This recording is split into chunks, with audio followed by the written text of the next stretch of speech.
Welcome to the Daniele Hage podcast. Recently, I was on the Alessi Family Business podcast, and these are friends of ours that we have known for over 30 years, and I had a great conversation with Mary Alessi. Her and her husband pastor in Miami, and they've raised 4 awesome kids, and they're all in ministry together, and we know their family well, and they're awesome. So I just wanted to share this podcast with you. Welcome to another episode of the Family Business Podcast with the Alessis. I am Mary Alessi, and we have such an incredible opportunity to come to you every single week with a new topic. And sometimes we have new guests. And today we have the privilege of having a lifelong friend of mine in the podcast booth, Daniele Hage. She is our guest today, and she is the wife of Steve Hage. And quite frankly, she and Steve have been our close friends for over 30 years. So we have a lot of history together, but I love Daniele. And Daniele, welcome to our podcast. Thank you. I am just completely honored to be here. So much fun doing this with you. It is fun. And I said to you earlier, this is a conversation because we've had a lot of really juicy conversations over the years. And I've learned so much from you, Daniele. I really, really have in the area of men, the stages of men, even in raising my own son, a lot of the teachings that you offer and really the things that you've learned along the way. You've taught to the ladies of our church, and it's been some of, I'd say, in the top 3 most in-demand conversations and topics that our women ask for. Wow. Where's Daniele? When's she coming back? Oh my gosh, it changed my life and changed my marriage. It changed the way that I see my son or my young husband or my fiance or the guy I'm dating that won't get married. Man, has it been just a game changer for so many of the women in our church. So I wanted to just invite you on and bring everybody into the patio where usually it's where we talk when you come to Miami. We sit outside and talk and just bring them into that conversation because you are so inept in order to not only have knowledge about the stages of men, what men need, what they respond to from women, but also you have a Instagram page, a social media following that is exploding, a podcast that is exploding. Tell us a little bit about that before we jump into the hot topics. Okay. Well, probably it's been about 18 months now. 18 months ago, my son, who lives in Dallas, I'm in California, called me up one day out of the blue and just said, "Mom, we need to start a podcast." And I said, "Really?" And he goes, "Yeah." He goes, "You have good information, but you need a platform because, during the pandemic, we shut out our church. My husband and I pastor a church like Steve and Mary, but we shut it down and we started, just having church out of the home. And so I wasn't running my seminars and everything. And he just said, we need to do this." And I said, "Well, I don't know how to do that." And he said, "I know. You're going to fly every month to Dallas and I'm going to build a studio and we're going to record. And I'll run it and I'll run your social media and I'll do all the techie stuff." He goes, "You just come with the content." And I said, "Sounds good to me. I get to see my family and my grandchildren and how fun that I get to talk about what I love talking about." So we've been doing it for 18 months and we didn't really know what to expect. And it just kind of blew up really fast. And yeah, it has blown up.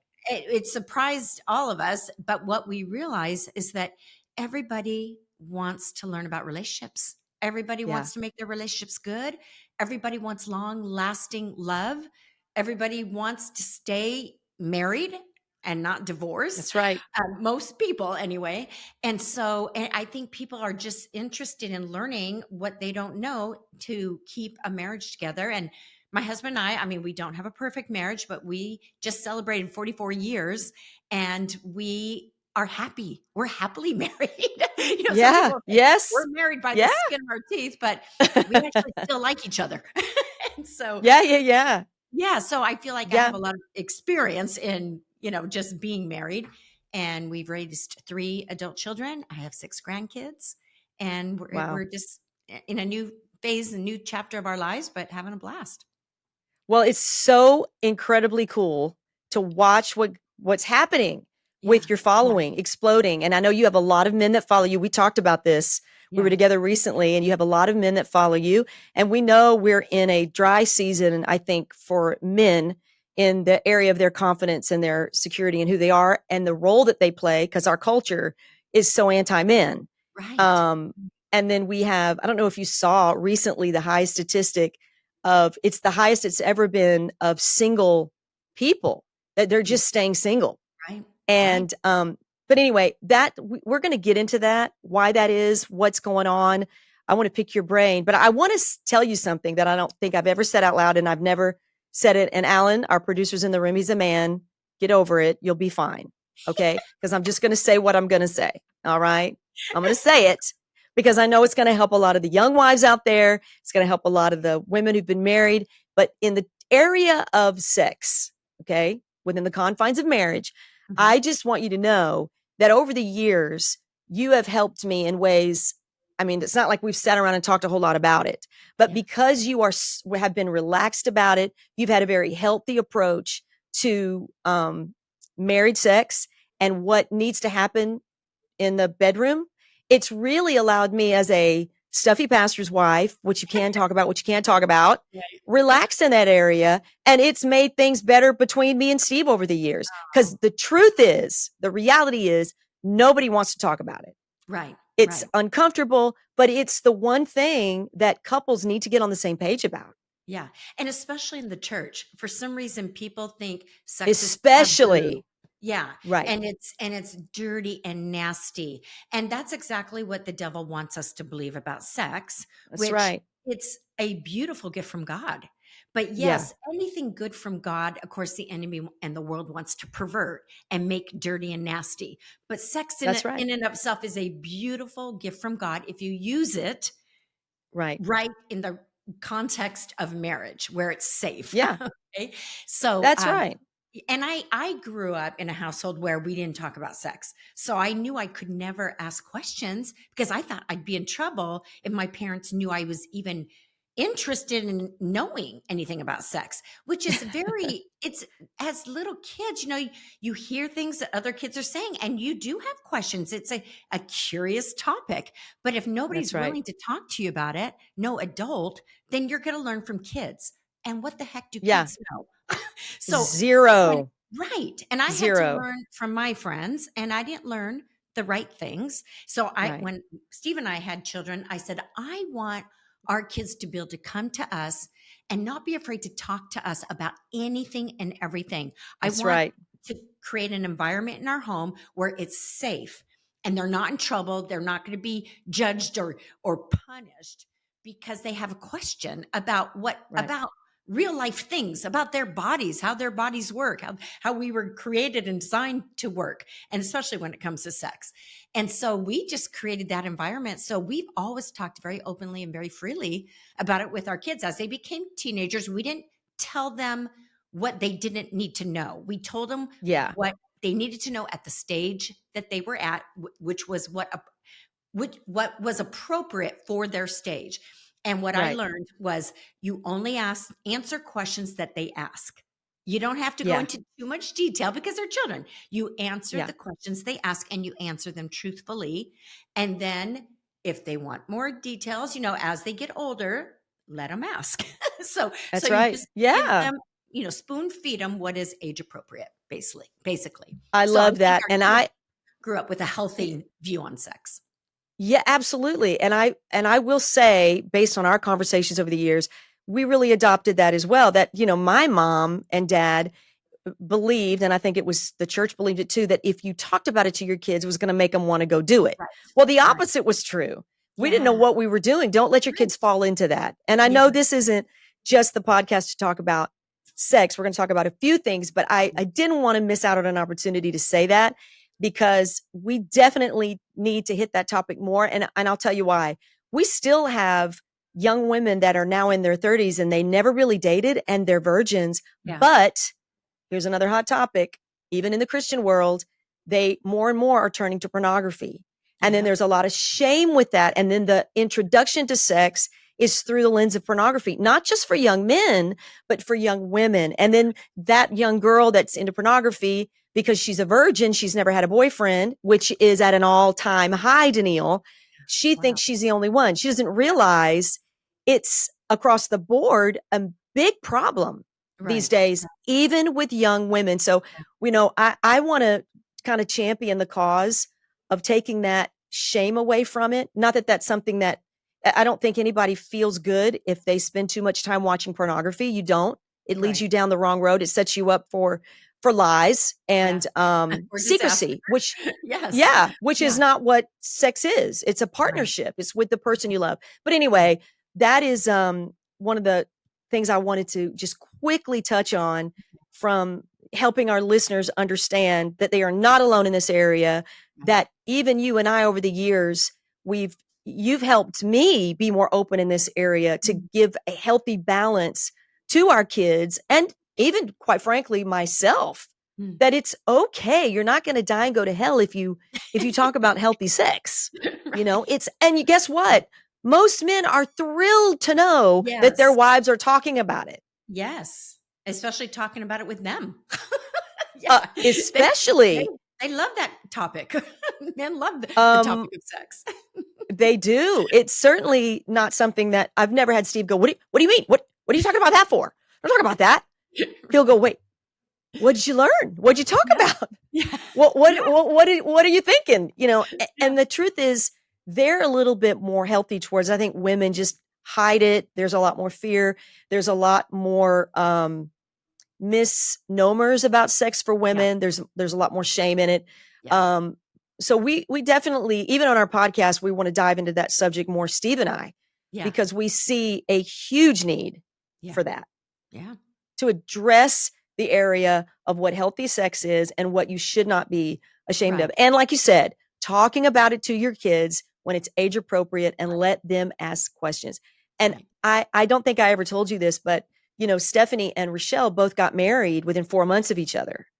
And I wanted to sit them down. I took them to the gynecologist for the first time, both of them, and my daughter-in-law and my daughter. So I went, they got their first checkups. I'm like, this is crazy. I can't believe I'm here. What should I do? How much do they know? How much do they not know? And Right. Danielle, I was shocked at, and I'm not going to get into it on this podcast, but Okay. I was shocked at the lack of knowledge Mm. in the area of just healthy sex. And Yeah. I was so grateful that before either one of them got married, that we were able to have a conversation. And you know what I did? I brought Gabby and Lauren in too. I said, if I'm going to have it with them, I'm going to have this conversation Right. with all of us and we're going to talk about it. And I walked away going, all right, I'm a little weirded out by what I just did, but I know I'm setting them up for success. Yeah. And in a way, it's great that they didn't have that much knowledge because it just shows that, they're a little naive in that area, but very pure in that area, which is Right. wonderful. Wonderful going Yes. into marriage with that purity. I mean, most men don't want a woman that's really experienced, right? When it comes to It's true. sex, because that It's true. means she's already been having a lot of sex. And most men want a virgin or want a girl that they can teach. And people will say, around the area of sex, well, you have to take them for a test drive. Number one, women in our cars, and That's right. you learn together how to have sex. I mean, That's Steve and I right. had very, very little experience. We got married young, and Yeah. I had a little bit of experience. He had a very little bit of experience, but we learned together about our Yes. bodies, about each other's bodies. And you know what? There's so many great books that are not Yeah. pornography that teach, and especially women, because our bodies are a little more complicated than men. Our everything's inside. We can't see everything. Yeah. For men, it's just Yeah. right out, right? Easy to know if they're turned on, but not so easy to Yeah. know if a woman is. No, So it's true. I had to learn about my body, and some things you learn in health class, biology, class, but not a lot. And so when I became a Christian and then got married, I found books, like I think there was a book called The Joy of Sex, and I was like, Yeah. oh my gosh, this is written by Christians for Christians. I thought, how wonderful, because again, we have been taught to carry shame when it comes to the Yeah. taboo topic of sex. That's right. But here it was like a godly thing, a pure thing, a Christian thing that we could learn all about it together. And my husband and I read those books together. And the older I got, the more I talked to other women about it and the more conversations, and learned from one another what's okay, what isn't. The Bible says the marriage bed is undefiled. So whatever you Right. both agree on. And I always tell people, if, or especially men, if there's something that is scary for your wife or something she is not into or not in agreement with, you don't get to do it. Sorry.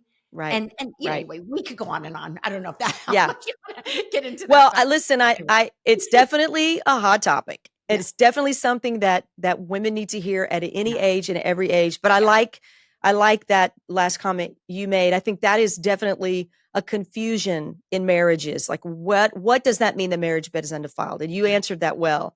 You have to agree on that. Right. Um Something else I wanted to talk to you about that Okay. I've learned a lot from you in the stages of men and understanding men is what men really need from their wives. Yeah. And one of the best things, and we talk about it all the time on this podcast, is that men, the stages of men are he will eventually become a king and how kings survey their castles. And then they need a few minutes at the end of the day to settle down. But women will eventually become queens and how women can set a man up to be a king if she Mhm. behaves like a queen. Yeah. And I will say that is not an easy journey Yeah. because I can tell you I did not and still don't always act like a queen. I have my days. Yep. Um, Me too. well, I don't know Well, who I am. I can't think of anybody right now, but I mean, it's not queen behavior. yeah. Yeah. Well, we're all growing and we continue to grow. And there's when you are growing, that causes you to stretch and sometimes Yes. strain, and it's painful. Growing pains, growth hurts sometimes, but it's good because when Yeah. when there's growth, it just means you're alive. If you're not growing, you're dead. Like if Right. you stopped Yeah. evolving, stopped growing, something's wrong, right? So Yeah. so we all are learning as we go in the process, and we all go through different stages in our life. And so for men, like I like to start it out with, I use, this is how I was taught about the stages of men, that I use the titles: a page, a knight, a prince, a king, and an elder. And a Yeah. page is, when their little boys are born, and all the way up to puberty, which is about 11 years old. And all of these stages kind of cross over age wise depending on the man. But a page is the little boy that's just rambunctious. And and at all of these stages, women make certain mistakes with men at these Mm. stages. So it's good to know and to understand what stage, like, your son is in, what stage your boyfriend is in, what stage your fiance is in, what stage your husband is in, so that you can know what to expect and what you can never expect from them. And then Right. not maybe make some of this common mistakes that women make when men are going through these stages. Because if we understand where they're at, then you'd go, oh, okay, so that's not personal to me. That's Right. just the stage he's in. Like a page, a little boy who's not interested in hygiene. He is interested is in playing and conquering and testing himself and jumping off walls and fences and couches and swinging from chandeliers, seeing how far he can go. And this scares moms. And they think, if I was a better mom, then he Yeah. wouldn't be so Yep. rambunctious. If I was Right. a better mom, he'd be more sensitive. No, he's a boy. Yep. Let That's him right. be a boy. If I was a better mom, he'd mind his manners. He'd keep his face clean. He'd comb his hair. Nope, he's a boy. He does not care about his hair being combed or That's it. manners at this stage. And so just enjoy them. When you tell a page, settle down, um, control yourself, mind your manners, all that says to him is restraint, Yeah. suppress. That's not Yeah. fun. That's not No. fun. No. But so if you as a mom know, okay, I'm raising a page. This is the stage he's in, and let him be in that stage until he reaches puberty, because it's going to change. Once he reaches Yes. puberty, then he becomes a knight. And a knight can go all the way into early 30s, from 11 years old into early 30s. Every man, even 50-year-olds, have a little bit of knight in them. And Mhm. the knight is the stage where they're all about adventure, all about fun, all about, what's my next adventure. And they they're a lot of fun nights, and they're kind of sexy because they're so much fun. And this is usually the dating age, right? In, the late teens, early 20s, where girls are becoming interested in the night, but That's the right. night isn't that interested. He's interested in girls and especially their appearance, but he's not interested in a commitment because he's in the Right. having fun and the adventure stage of life. And so a lot of times the mistake that women make with nights is they want them to commit because girls are always ready to commit before guys, right? Yep. And girls in That's their right. 20s in college are starting to think about commitment now. And the night is nowhere near thinking marriage Nope. and commitment.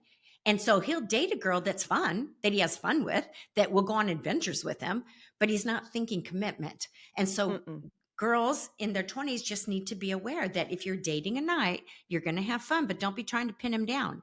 And you'll hear girls say things like, or he'll say, I'm not ready. I'm not ready to commit because there's still so many things I want to do. And a girl will say, oh, you could still do everything you want to do after marriage. And that's just Yeah. not true. No, it's not Girls true. say It's not that, but true. it's not true because then after marriage, she thinks I have found my protector, my provider. I've locked him down. Now his time becomes my time. And she That's right. begins to monitor how he protects and provides for her. And young guys have seen it in their parents. They've watched their mom control their dad's time. And they're There you thinking, I'm go. not ready for that yet. I still want to play. Mm-mm. I still want to have fun. And So, and I wanna interject here because I don't know if you remember this, but there were 2 young ladies that were there several years ago when you taught this. Both of them were dating nights. They're okay. 2 years older than these young men they were dating. The girls were 2 years older, and Oh, they wanted to get married, yeah. and they were feeling the pressure. Yeah. And when they came to the seminar and you taught on this, they both it was so cute. They were like, "Oh my gosh, I didn't Yeah. realize it's not me. He Right. loves me, but he's not ready." And now I will say it caused both of them to back up and say, "We'll date for 7 years if we need to. I'm Right. not gonna put pressure on you." Both of those girls have married those guys, Oh my and they gosh. have babies together. But that was a tipping Wow. point because here's what happens, Danielle, and you know this. All your girlfriends tell you, "Girl, if he's not for you, if he's not ready, if he's not he has a commitment issue." And Yep. He's a instead of commitment saying phobic. Yeah. and maybe yes, that is a problem. We know that's Mhm. out there for sure. Yeah. But that's not always the case. And if you're Right. gonna marry a young man in his young 20s or you're gonna date him, you know, you taught that. Take the pressure off a little bit. Yeah. And both those girls in real time, I'm talking about Yeah. real life story, heard you talk about that and they backed up, quit asking for ring by spring, and just said, okay, he's not ready.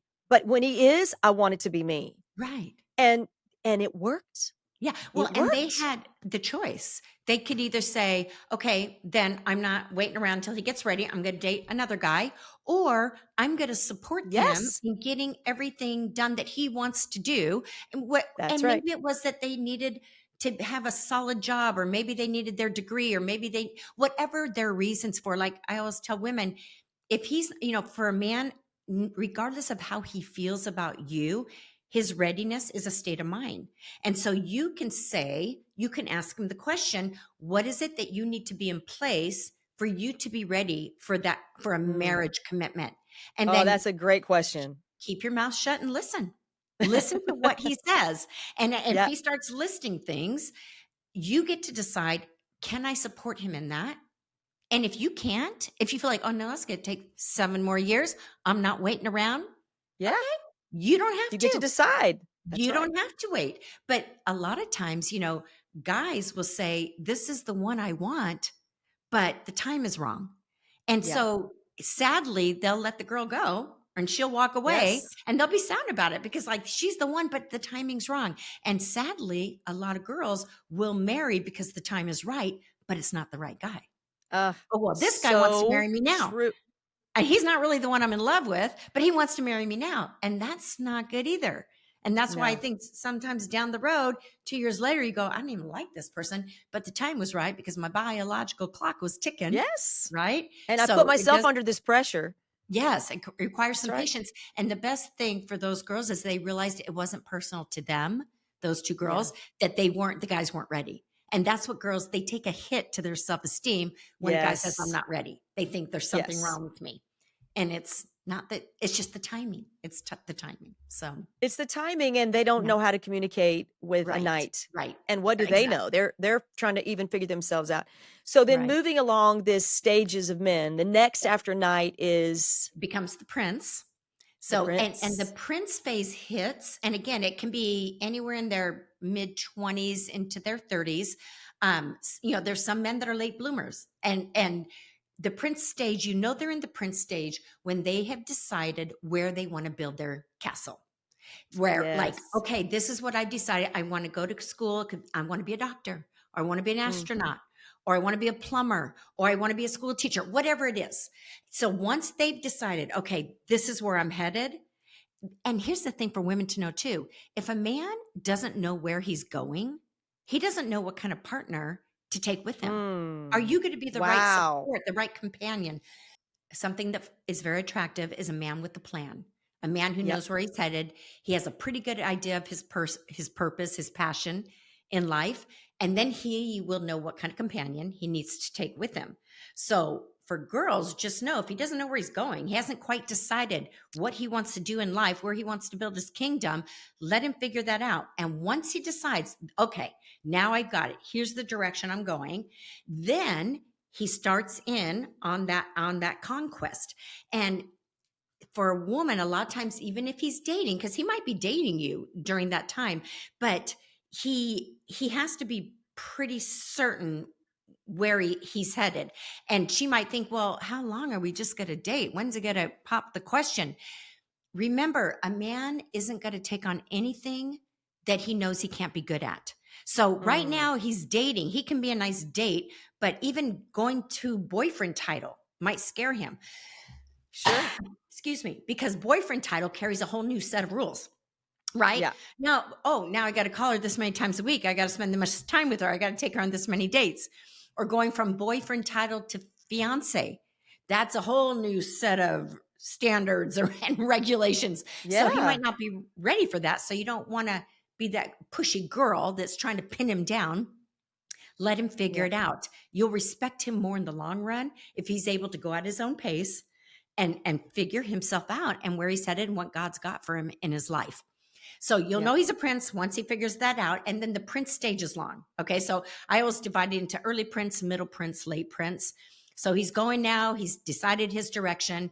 Middle prince is where now maybe he has finished school, got his degree. Now he's going to work and he's working hard. And this is the longest stage of a man's life. The middle prince years usually go for about 10 years. And now this is where he is building, he's becoming, he's a little unsure of himself because he's new at this. He's just building and becoming, and he knows he's headed toward that king stage, and he sees the older Yes. men around him that are successful, and that's where he's headed, but he's not there yet. So he's a little unsure of himself, maybe doesn't have a lot of confidence. And then he will eventually, after he's spent 10 years in his field and feels like now he's got money in the bank, he's feeling more secure about himself, he becomes this late prince, where now he might at this stage start thinking about taking a wife. See, some men want to build their castle and then move the queen in. They get Yep. married later in That's right. life. But That's other right. other guys want a mate, a companion to build the kingdom with. My husband and I got married young. My husband, he Yeah. knew exactly where he was headed. He knew he was going to be full-time ministry, and he decided he wanted to take me with him, and we built together along the way. But I know a lot of men don't get married until their 40s, late 40s, even early 50s, because they are so business oriented and so single focused on building their castle. And then one day in the late prince phase, they look up because now they're feeling confident. They've got some accomplishments under their belt. And now they're starting to go, okay, what else is there to life? Yeah. Maybe I want to travel a little bit. They build their business or whatever. And then that's when they move into the king stage. And there's one part, it's not really a stage. We call it the tunnel phase. Not every man goes through the tunnel, but for some men, before becoming a king, they will go through the tunnel where they start to look up after all these years of hard work and go, have I done everything I wanted to do? Have I Right. accomplished? Have I, um, the things I dreamt about as a knight? Did I do it? Am I okay with Mm, who I am and where I'm at this stage? And this might be a married man who now is coming into his 50s, and maybe he didn't become the astronaut that he thought he was going to yeah. become, or he didn't become the firefighter that he always wanted to be as a little boy, or he didn't become that rock star. He realized Yeah. he's in a band, but he's Or never make going to the be that rock money star. or have the financial security that he was convinced and Right, promised his wife he'd have. right, right. It's And so tough. those men, they could go into this slippery slope of that dark time. And some people will call it a midlife crisis. Some will call it a dark night of the soul. But it's a place for a man where he starts doubting himself and asking all the questions and wondering, am I okay with what I've accomplished? Am I okay with, and is it okay that I didn't maybe meet or be, you know, reach the dream? Is that okay? Am I Right. okay with who I am now? And mistakes that a woman makes at this stage is we want to fix them. We want Yeah. to we start asking questions or answering questions that nobody's answering. We start wanting to push them into doing something they're not ready to do. It makes us nervous. We get a little nervous thinking, oh my God, are they going through a midlife crisis? Are they going to leave me? And some men do. Some men leave their Yeah. wives after 20 years when they go through those stages because they're doubting themselves and they need validation. And the younger girl brings them validation. That's right. We But saw that again, recently play out even in churchdom. We've seen that with a 70-year-old pastor who was in a relationship with a 20-something-year-old girl, and he's had to step down, and it's been a devastating blow to the people in his community, and my first thought was, he went through the tunnel late, but he had to have gone through the tunnel, probably, probably. And he and needed and validation. just he needed validation. And that's usually why men will cheat or go for a younger woman. Somehow they feel like that validates them, makes them feel young and still wanted and desired. Yeah. And Yes. yeah, and Yes. it's sad. Well, I remember something that helped me a lot in the stages of that middle prince with Hmm. Steve is I can remember days where we were building the church, but I was home with the kids more because couldn't Yes. afford daycare. So he was Right. building the church, and for him to leave the house at 7:30 to get to the church that we were renting, to be in the office and build our church, and then not get home till 7 o'clock at night. Yeah. Oh, I just remember how frustrated that would make me. Yeah. Like, "Are you coming home?" And of course, I had to beep him. We didn't have Right. cell phones. "Are you coming Yeah. home? Are you coming home? I've got dinner." And it would be a bone of contention for me because Yes. he was just so into the church. And of course, you fall into that stupid system that women fall into, that pattern of, "Do you love that more than you love me?" Well, Right. here's the reality. It's not about love. It's about their attention and what they're building. And you said Yes. something, when men are in that middle prince, they've got their heads down. Yeah. Yep. They love you, but everything they're doing is for you. Yes. In their Yes. minds, it's for you. It's for your security. It's we're building something, and they're not Yeah. always good at a man's never gonna come home and say, "Babe, I know I worked a little bit too late, but honey, baby, let me Yeah. explain to you what my dream." Men aren't gonna talk like Right. that, Right. Yeah. and we Because just they're, have to be secure. yes, yes, and I always tell women when they're at that stage, and I remember going through it with my husband, and those he for 10 years in a row, in a yes, for 10 years in a row, he traveled 49 weekends out of the year for 10 years in a row. Wow. That was his middle prince stage. And I Yep. I remember there was a lot of contention because I would be like, how much is enough? And I know you make good money, but like, what about us? What about the family? But during those years, I thank God I had learned this information at that time. I had to realize it's not personal to me. He's not trying to stay away from me, but women Right. think that's more important to him than the family. It's more important to him than me. He is trying to provide. And these are the years. And men, when they're young, that's where they're shouldering the burden. That's when they're going to work the hardest they're ever That's going to right. work for good reason. They need to be working hard because they're not going to have the energy when they get older. Yeah. So this is the time where they're building.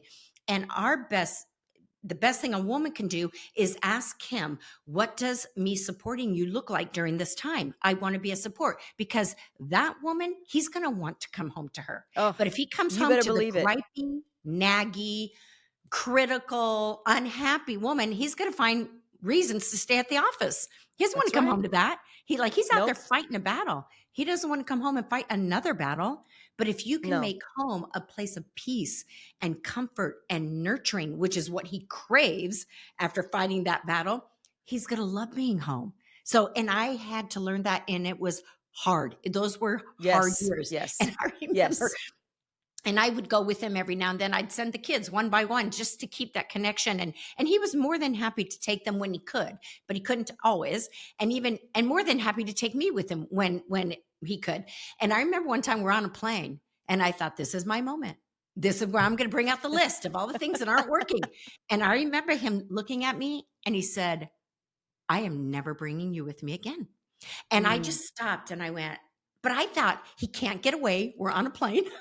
He has Yes. I to can say listen. what I want to say. Yes. But then I realized, I thought, here I am taking our time together to travel Yeah. together and have, yes, Yes. it's going to be business, but we're also going to have some pleasurable time.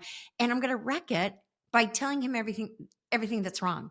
This is not good Yeah. timing. And when he said, That's I'm right. never bringing you with me again, because I wanted to go, I was like, ooh, that spoke to me, and I had to shut my Mm-hmm. mouth. And so I walked through it. I know how those women are feeling when their men are in that phase, and it's not easy. But again, he's providing for you, and he was providing so you could stay at home and raise your kids, so that I could stay home and raise my kids. I didn't want to farm my kids out to daycare and to nannies. I wanted No. to be the one to raise them. So I chose to stay at home, That's right. and that meant he had to work really hard. That's it. And wanted to, because that's the Yes. man he is. And we Yes. both married very strong men. Yes. And I want to say this, after all the years that we've been wives and we've been in ministry and we've done this, been married to very high level Passionate, men, that very intense men. passionate, very intense. And we've shared that along the way, and it's been therapy. It's so funny, because when I look back over my young wife life, I always think, why did I naturally default to the naggy, insecure, why aren't you here wife? Why didn't I have the wherewithal to say, you know what, I'm going to make you miss me so bad. I'm Yeah. going to create an environment at home that you're going to Right. go, I don't want to go. I don't Right. want to Right. go. And I'm at the door going, Exactly. babe, here's your suitcase. You have to. This is your job. Yeah. Yeah. Why didn't I do that? Yeah. Because that does come back around when you relax and let your husband do what he's called to do, and you trust him and you respect him like he needs, you will naturally come to that place. Yeah. I just wish I had come to that place sooner, because Yeah. man, the benefits Yeah. Yeah. are just off the charts. Right. Because Right. we just did a podcast yesterday that Steve and I were in the booth, and we were laughing because all he talks about is, Mary, I'm obsessed with you. And I'm not bragging. This is not brag. He has not always been obsessed with me. Okay. That has not been the case. This is a new thing, Danielle. This is brand new. But I think Oh. because I have really just kind of flipped the script, Yeah. and I have decided I'm going to be the queen. How do queens behave? She's not Yeah. desperate. She's not mad all the time. She's not Right. always looking for an opportunity. The minute you walk in the door, have a seat. I'm Yeah. ticked off, and you're going to hear it, because enough already. Whether I'm right Mhm. or wrong, I just have decided I don't want to spend my energy in that. Yeah. Yeah. I just Well, don't. and I think when we were younger too, because I was so concerned, because you hear the horror stories, about men that travel and men Yes. in ministry, Yes. and how women throw themselves. It's like men in ministry that are on stage are like rock stars. Women throw Yeah. themselves at them. Yes. So I was nervous about that. And I heard too Sure. many stories, and I didn't want to end up one of those statistics, but I had to, so I was always trying to make our relationship better and make sure we're connected, but almost overkill, where I was driving him Yeah. away because I was Yeah. always trying Yeah. to fix it.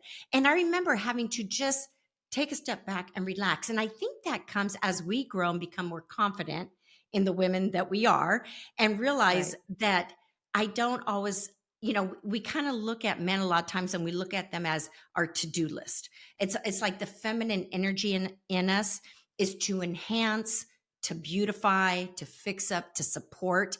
So we're always, we look at our kids and we see a to-do list. We look at the That's house right. and we see a to-do list. We look at the office and see a to-do list. Well, men don't want to be on our to-do list. That's Okay. right. That's They want, exactly right. and so if it, and I had to learn that too, that if I come home and I'm the pretty, attractive, um, soft, sweet, nurturing, that he'll naturally gravitate. Men naturally gravitate toward that. If they're winning with us, men will gravitate toward people, places, and things where they're winning. If they're always getting an F when they're at home, but they get an A at the office, they're That's going to right. gravitate toward that. Okay, but what you just said is going to irritate so many young women. You know this, because they don't believe that that's fair, that they should be the soft, the sweet. If I'm mad, I'm mad. If I'm upset with him and I'm aggressive, too bad, take it, because I'm always on the low end. I always get the short straw. I'm not going to put up with this anymore. And there's so many young women in today's culture and society, women have just believed the feminist movement garbage Yep. and the messaging out there that everything has to be fair. We are not wired the same. We don't Right. need the same things. We need Right. different things. That's And right. I noticed that if I meet aggression with my husband, it's 3 days. I mean, it's World War III. But here's the thing. Why is it so bad to be the one that submits and Right. softens? Why is that Right. so bad to be the one that creates an atmosphere that makes the husband feel welcome? Why is that Right. bad? Right. Well, I and don't understand. I don't think it's good to hold things in. If you're angry and I'm not saying if you're angry or you have a bone to pick, you suppress it. You hold it down. No, I'm not Right, saying that. right, But we can learn to communicate in a way that a man can hear us. So right. if you're being critical, naggy, judgy, condemning, you're bad, you're bad, you're bad, you're wrong, Right. I'm right, they're going to be la, la, la, la. Like, who wants to hear that? We don't want to hear Oh, that either. yes. But if you Ask us how we know. right. But if you We've communicate done in a it. way, in a tone of voice that is loving and kind, I mean, I say everything on my mind. I say everything that I feel. I'm I do not good at too. holding stuff down, but I've had Yes. to learn to do it in a way where, like this, okay, honey, I think you're awesome. I respect you. I so admire how hard you work for us, for the family. It's like you're a puzzle and all the pieces fit, but there's this one little piece. Most of it is great. This one thing bothers me. I'm sure it's not you, it's because of me. It's my Right. issue, but it bothers me when you whatever it is. I mean, think of something they don't do or that you want them to do. Anything that they're not doing that you want them to do. Something silly like chores around the house. Okay, let's just say something Yeah. like that. Like you don't pick up after yourself. And I'm starting to feel like I'm the maid. I'm starting to feel like because I Right. got the kids to pick up after, I got me to pick up after, and now I have you to pick up after. Like when when our kids were little and we had to get out the door, Stevie'd be like, "Let's go. Why aren't you ready?" And I'd be like, "Because I'm getting 3 kids and myself ready, and you only had to get you ready." And like, don't stand there at the door telling me to hurry up. Like, get in here and help me, But so, right. So Yes. it's like we just have to say, okay, so here's when you did that action, this is how it made me feel. I'm not making you bad. I'm not trying to villainize you. This is how it made me feel. And maybe it triggered something that happened in your past. You have to go back and think, where did I have that feeling before? Oh, that's right. My dad yelled at me like that. And when you raised Yeah. your voice, it took me back to that little girl that was afraid of dad when he raised his voice. Don't talk to me that way. I can't handle it. Right. Like, this is how it makes me feel. Now, a good man that loves his wife, most men want their wives to be happy, is going to go, oh my gosh, I didn't even realize I did that. And they might even say, Yes. I didn't yell. And you might say, Yeah. yes, you did. And he might say, okay, I didn't realize I raised my voice, but if that's how it landed on you, I am so sorry because your Right. feelings are valid. And for a man to do that with a woman, your feelings are It's valid. huge. You felt like I Yes. didn't even think I yelled, but I am sorry if that's how it landed on you. That is huge for a woman. You Yes. just validated my feelings, and now I feel like you love me. I feel I like know I it. matter to you. Thank you. I'll better. I, I just feel so good. Yes. Yeah. Listen, You have the same cold that we've all had. All of us have been doing that, and it's been awful. But anyway, well, we could go on and for hours and hours, Yeah. and we have Yeah. done that in the past. We could talk about this topic. Looking at the Oh time, it's my almost gosh. been an hour. I know it. Well, oh, whatever. This will be 2 podcasts. Well, Yeah, but you've yeah. got to come back and be a part because there's just so many little nuances there. There's Oh my so goodness. many rabbit trails we could have taken Right. today, Yes. but we just wanted to get on here and hit some of the highlights for Yeah. people and hope they help them. So, but Yeah. Danielle, thank you for being Yes. such an amazing guest and for helping our listeners. I know this is going to help so many couples, young women that are waiting to get married. Give them a little bit of hope. Hold Yes. on, that prince is worth waiting on. That's So, right. It's doable. Yep. thank you so much. And guys, follow Danielle. If you want more marriage advice and insight on men, follow Danielle at Danielle Hage on Instagram, Facebook. I mean, all the places. We'll Yep. have it in our comment section so that Okay. you know where to follow her and her podcast. But I love you, girl. Awesome. Thank you.